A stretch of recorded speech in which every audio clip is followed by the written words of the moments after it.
भूकंप, जी हाँ, भूकंप शब्द सुनते ही सांस अटक जाती है, घबराहट बढ़ जाती है, दिल दिमाग काम करना बंद कर देता है। बस इंसान बचने का रास्ता देखता है कि कैसे भूकंप से बचा जाए।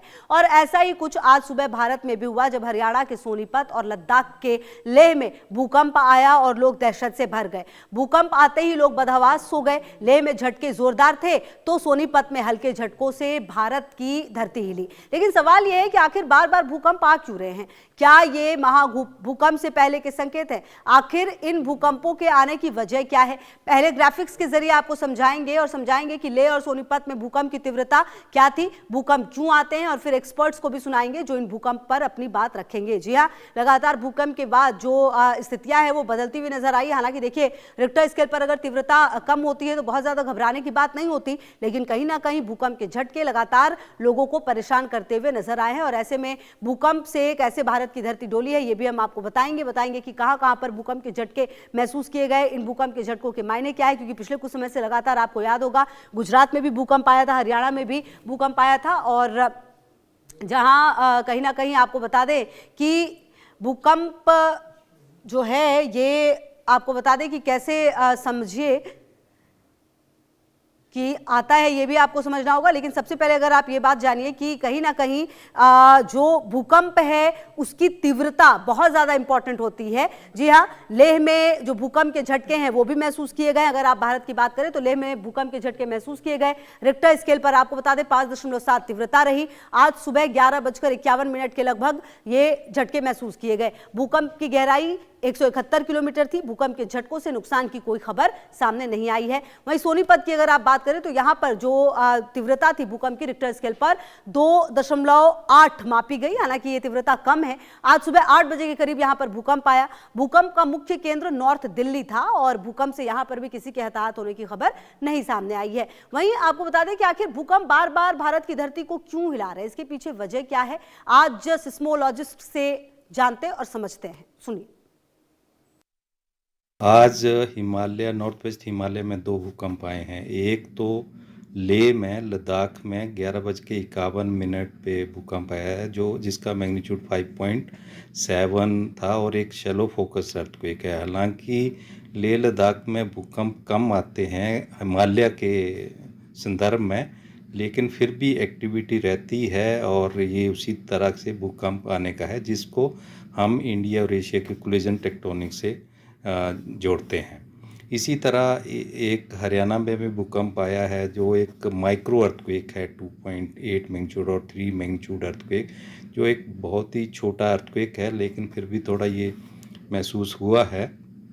तो ये एक्टिविटी भी आल्सो हमारा दिल्ली हरिद्वार रीच जो है उसमें सेस्मिक एक्टिविटी रहती है, उसी संदर्भ में ये अर्थक्वेक आया है और ये भी इंडिया और एशिया के कोलिजन जोन से अर्थक्वेक है, जो भी शैलो फोकस अर्थक्वेक हैं।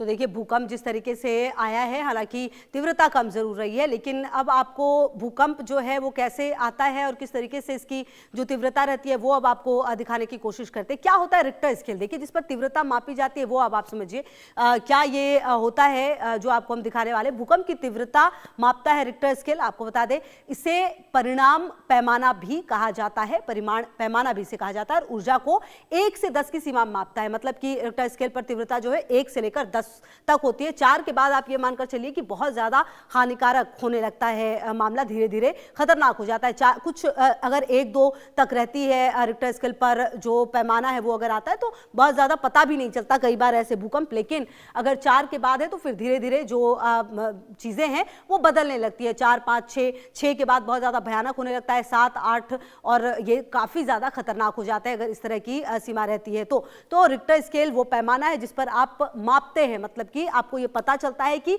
आखिरकार जो भूकंप आया है वो कितना ज्यादा खतरनाक है। अब क्यों आता है भूकंप, अगर आप इसको समझे, क्योंकि बार बार देश ही नहीं बल्कि दुनिया के कई हिस्सों में भूकंप आता है। देखिए, पृथ्वी में 7 टेक्टोनिक प्लेट होती है, अगर आप इसको समझे, अपने अपने क्षेत्र में टेक्टोनिक प्लेट्स घूमते हैं। घूमते समय जो टेक्टोनिक प्लेट्स हैं वो टकराती हैं, फॉल्ट लाइन पर टेक्टोनिक प्लेट्स टकराती हैं, टकराने की वजह से ऊर्जा निकलती है, ये ऊर्जा बाहर निकलने का रास्ता खोजती है और इसी वजह से धरती पर भूकंप आता है।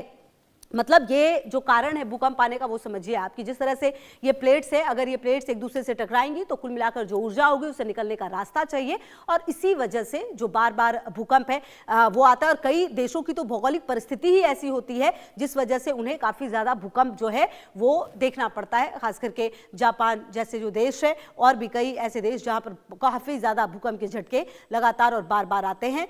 तो यहाँ पर भी आपको बता दें कि भूकंप आया, हालांकि रिक्टर स्केल पर तीव्रता कम रही, तो कुल मिलाकर जो नुकसान है वो नहीं हुआ।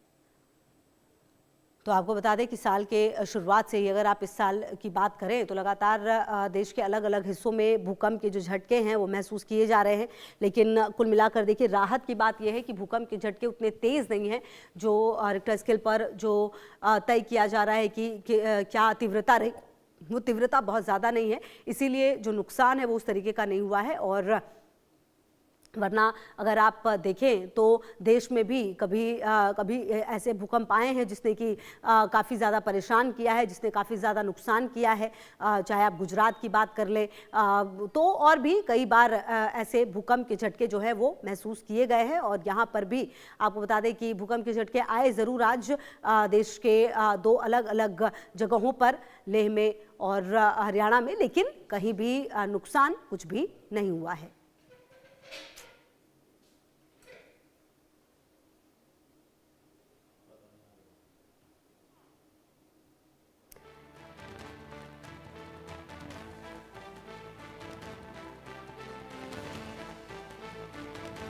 तो भूकंप जो है वो काफ़ी ज़्यादा देखिए आपको बता दें कि सबसे ज़्यादा महत्वपूर्ण भूकंप में यही है, अगर आप भूकंप को देखें और समझें तो जो पैमाना है अगर रिक्टर स्केल पर कम है मतलब कि नुकसान नहीं होता। 1-2 अगर रिक्टर स्केल पर जो आता है कि इतनी तीव्रता है तो उसका मतलब यह है कि नुकसान ना होगा नहीं होगा और पता भी नहीं चलता, जबकि 3 और 4 के बाद हल्की हल्की चीज़ें पता चलती है कि हाँ भूकंप आया है, लेकिन उसके बाद जो स्थिति है अगर और ज़्यादा बढ़ती है, रिक्टर स्केल पर जो तीव्रता है वो और ज़्यादा होती है तो फिर नुकसान काफ़ी ज़्यादा होता है और संभलने का वक्त भी भूकंप के वक्त मिलता नहीं।